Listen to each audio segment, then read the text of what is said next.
continues. We have a named delegation in terms of next steps from the Russian side. We have a named delegation in terms of next steps from the Ukrainian side. I will talk to my Russian counterpart in the coming days.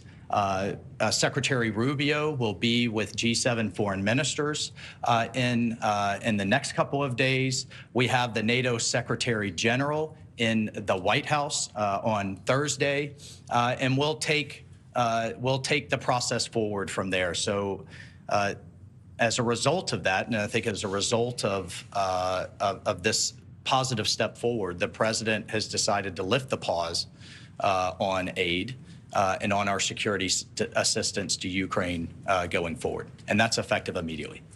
All right, your colleagues have chosen 3 questioners. Let's start with Alex Marquardt of CNN. Thank you. Several questions on the ceasefire. We understood that coming into this was a Ukrainian proposal for a partial ceasefire.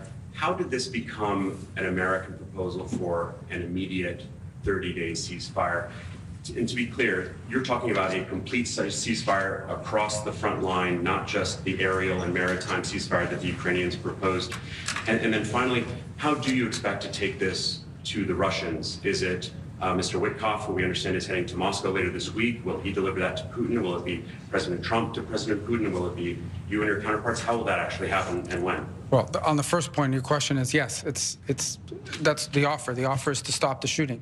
The goal here is the only way out to end this war is to negotiate out of it. There's no military solution to this war. The solution to this war and the way to end it and to achieve the president's objective of peace is to negotiate. But before you can negotiate, you have to stop shooting at each other. And that's what the president has wanted to see, and that's the commitment we got today from the Ukrainian side, their willingness to do that. Obviously, now that'll be delivered to the Russians. It'll be delivered to them directly through multiple channels, meaning not only will they obviously see it, but it'll be communicated to them through our diplomatic channels, through conversations and other methods, but they'll obviously be well aware. And our hope is that the Russians will say yes, that they will also agree. So the shooting will stop, the killing will stop, the dying will stop, and the talks can begin about how to end this war permanently in a way that's acceptable and enduring for both sides. Look, there's been all kinds of discussions in terms of different types of ceasefires. You know, there was the deal in terms of grain moving years ago. There's been discussion of halting aerial attacks on each other's infrastructure.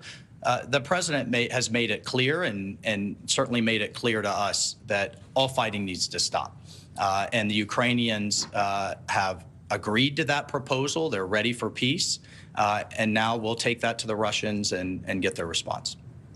All right, next, Jennifer Jacobs, CBS. Great. Hi. Are you expecting any goodwill gestures from Russia? Do you have a deadline in mind for when you're hoping for them to reciprocate on that? Those 2 things. Well, we're going to take the offer to them. We're going to tell them this is what's on the table. Ukraine is ready to stop shooting and start talking. And now it'll be up to them to say yes or no. I hope they're going to say yes. And if they do, then I think we made great progress. If they say no, then we'll unfortunately know what the impediment is to peace here. But the president's been abundantly clear. He wants the shooting to stop. He wants the warfare to stop. He wants the dying and the suffering to stop.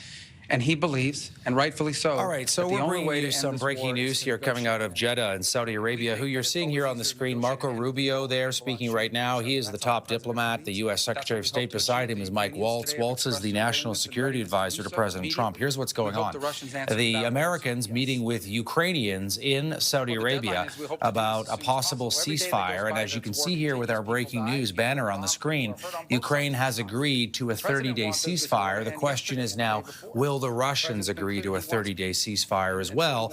And you heard Mike Waltz there in the green tie saying he is going to now communicate with his Russian counterparts to see if the Russians are open to a 30-day ceasefire. The other big news here, and this is important, is that the Americans have now agreed to resume their military aid and intelligence sharing with Ukraine after a brief pause over the last week or so. The Americans saying that aid will now resume effective immediately. Of course, there were concerns about that pause and what it might mean for Ukraine militarily after that huge dust-up about 10 days ago in which the Ukrainian president, Volodymyr Zelensky, was effectively escorted out of the White House in that huge, ugly spat between him and President Trump and Vice President J.D. Vance inside the Oval Office as the cameras were rolling. He was accused of not being grateful enough and not really wanting peace. Of course, he argued much vehemently against that, saying that was not true. Now we see the Ukrainians have agreed to a 30-day ceasefire. Will the Russians agree or not? What will the terms be? The devil is often in the details when it comes to this kind of thing. But it will be good news for the Ukrainians, as the Americans are now resuming military and intelligence aid to them.